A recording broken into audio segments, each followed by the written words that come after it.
Imagine a bright, hot, sunny day in the town of Multan in present-day Pakistan.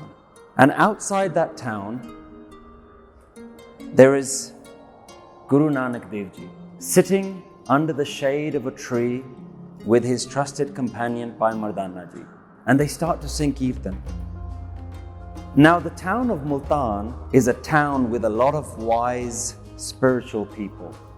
And when the wise spiritual people hear that there is another spiritual teacher come to their town, they send a message to Guru Nanak Dev Ji. So along comes a messenger, and without saying anything, he brings a bowl of milk, completely full to the top.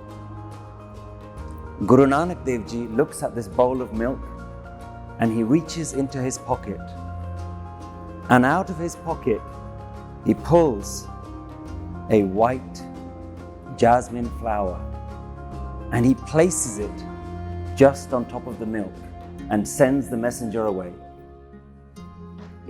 Bhai Mardana Ji is perplexed. He says, "Oh wise Guruji, what is the meaning of this mystery?" Guru Nanak Dev Ji replies, "The message that came from the wise people of this town was that this town is full. We don't need any more spiritual wisdom. We have enough spiritual masters." And my response, Guru Nanak Dev Ji says, was that I'm not here to take anything away. Just as the flower floats on the milk and adds fragrance, I'm here to add fragrance to your life. Now, when I listen to that story, I think about a very important question that now that we're celebrating 550 years since Guru Nanak Dev Ji's birth, a question that all Sikhs have to ask themselves is, what is the relevance of Guru Nanak Dev Ji? What does Guru Nanak Dev Ji bring to the world today? You know, the world is really full of all of this spiritual knowledge right now. Everybody's hungry for spirituality. But in a world full of meditation apps that you can download on your phone, yoga centers and spiritual retreats, where does Guru Nanak Dev Ji fit in?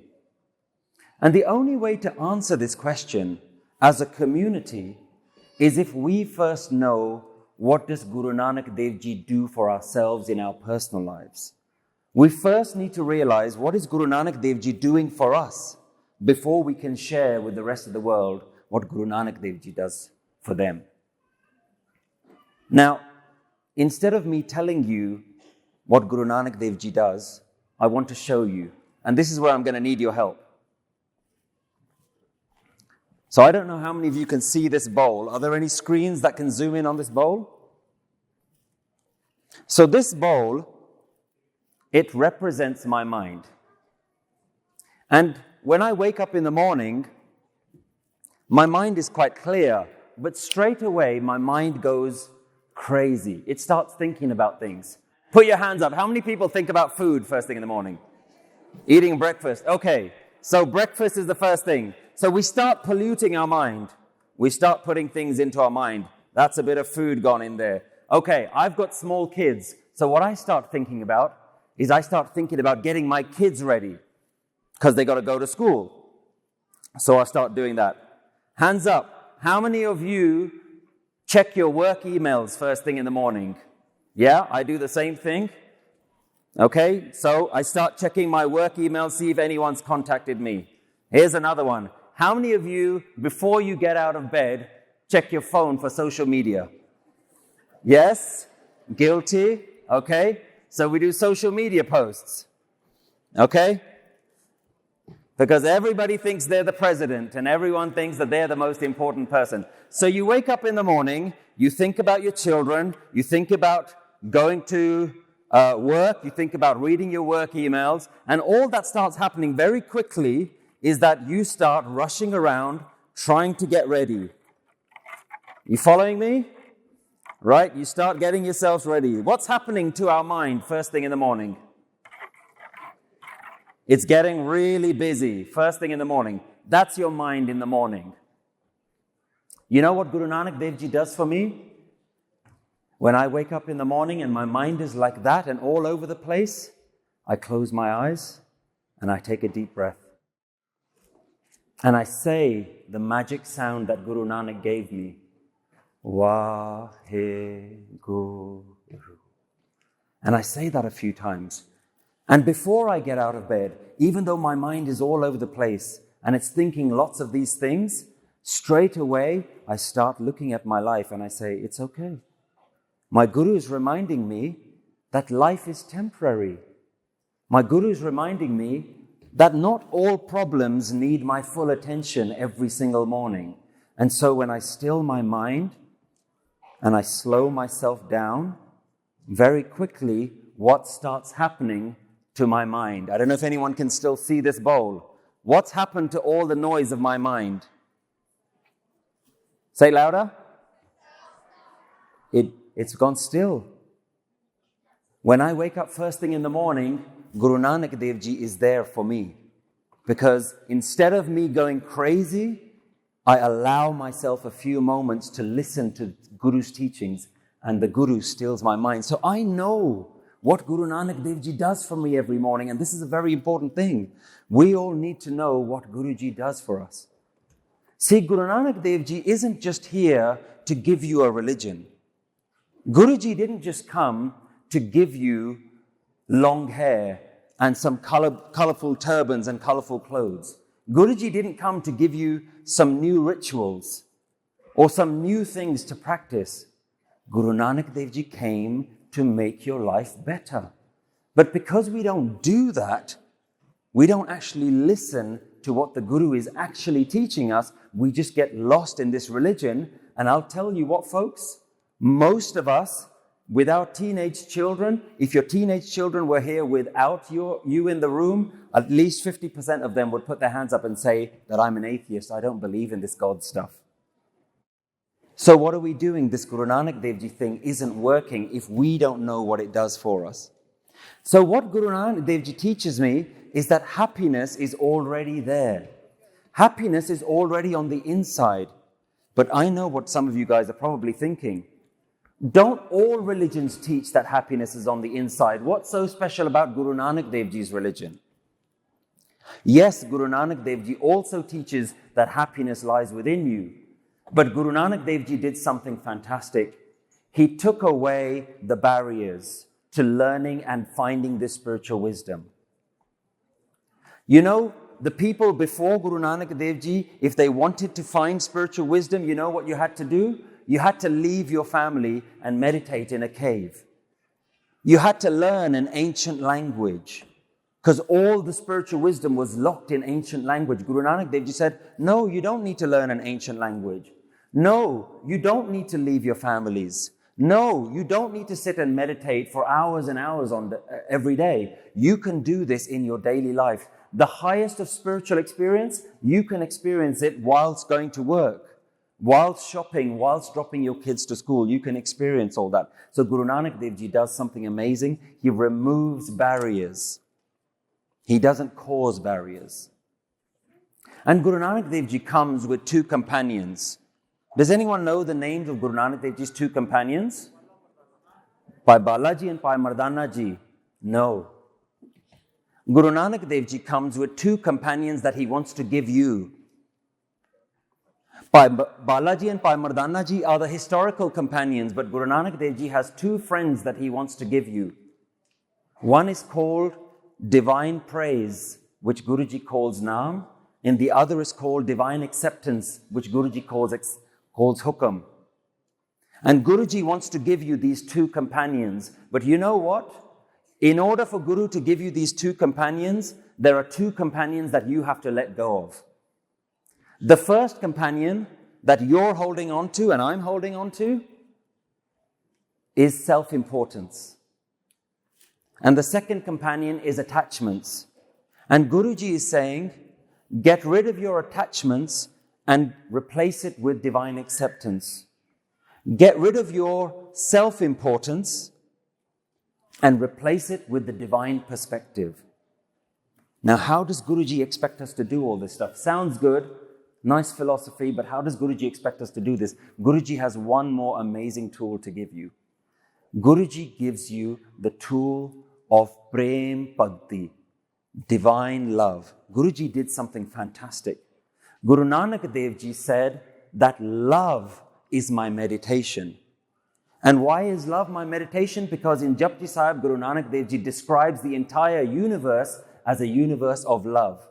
In Japji Sahib, he says, Sacha Sahib Sachanaye Pakhya Pao Apar.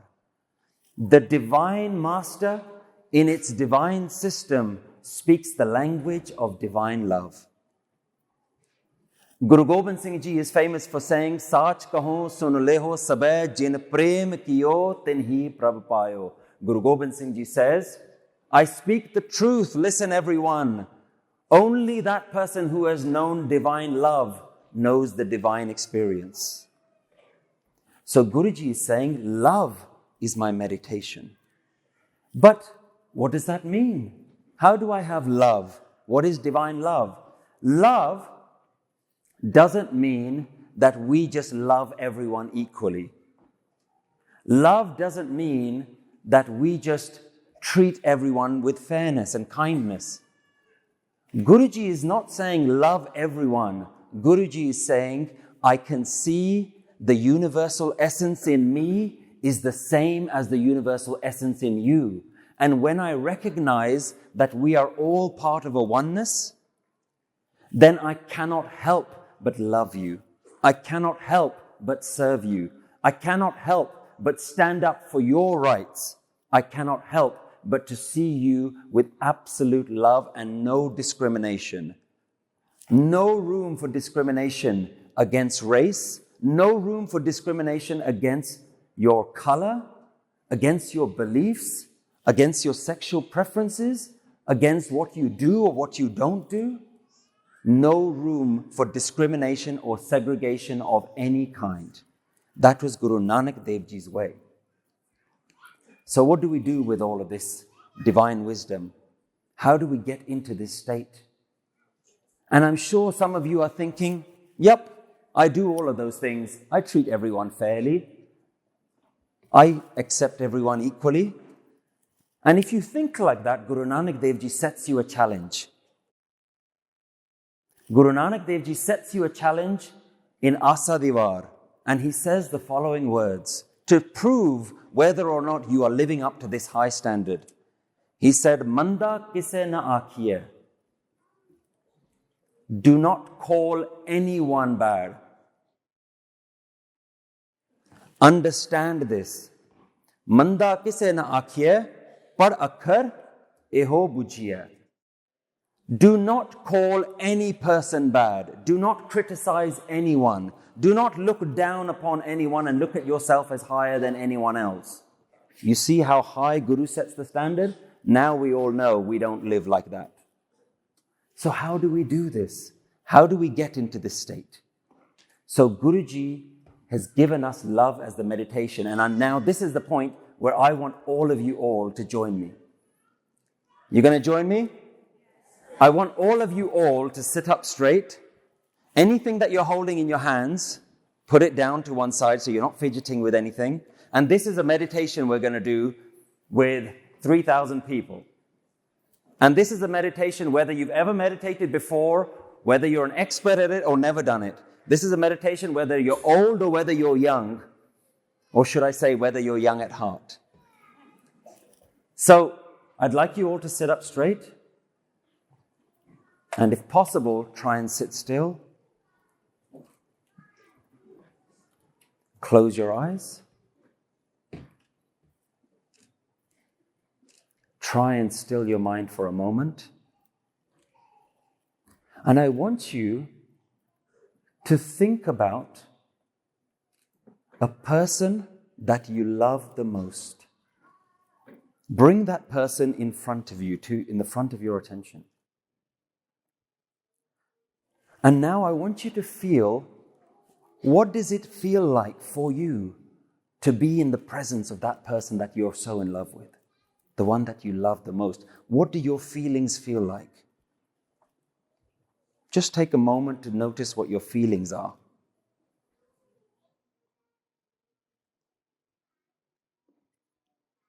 Now, keeping your eyes closed, Just for a moment, if you can imagine this whole auditorium filled with all of these beautiful people, thousands of people in this auditorium, I want you to imagine that every single person in this room has the face of the person that you love.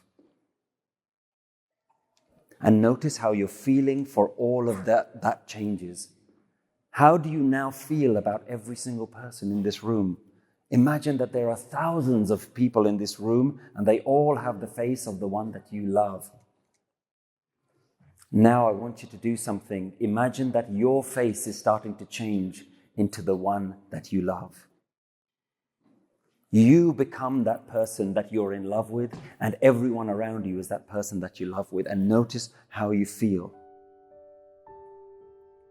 Thank you so much for doing that with me. Feel free to open your eyes. You know what happens when you love so deeply? When you see the person all around as the one that you love, when you see that same person within you, you disappear. Anyone feel that? Where you completely just disappear? That is true love. Thank you so much for joining me in that meditation. I think it's one of the first times that in a group this big we've done a meditation like this. Thank you so much for doing that. So anyone... Thank you. Love is the most profound and beautiful meditation, and Guru Nanak Dev Ji gives you as his gift to you. We're celebrating 550 years of Guru Nanak Dev Ji's birthday, but Guru Nanak Dev Ji isn't just somebody who lived 550 years ago. You know what? For me, Guru Nanak Dev Ji makes my life better every day. Guru Nanak Dev Ji is not just somebody who lived 550 years ago. Guru Nanak Dev Ji is somebody who for 550 years has been transforming the lives of thousands of people all over the world. And on his birthday, Guruji wants to give you the gifts of divine praise. Guruji wants to give you a present of divine love. Guru wants to give you the present of divine acceptance.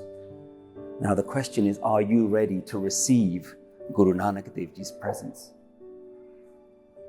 It's been an absolute honor to stand and be in your presence, ladies and gentlemen. It's such a wonderful event that we're celebrating here, and I really congratulate all of the community, and congratulations to the organizers and the whole Sangat of New Jersey and New York and the East Coast for celebrating the glorious 550th anniversary of Guru Nanak Dev Ji's birthday. Waheguru Ji Ka Khalsa, Waheguru Ji Ki Fateh.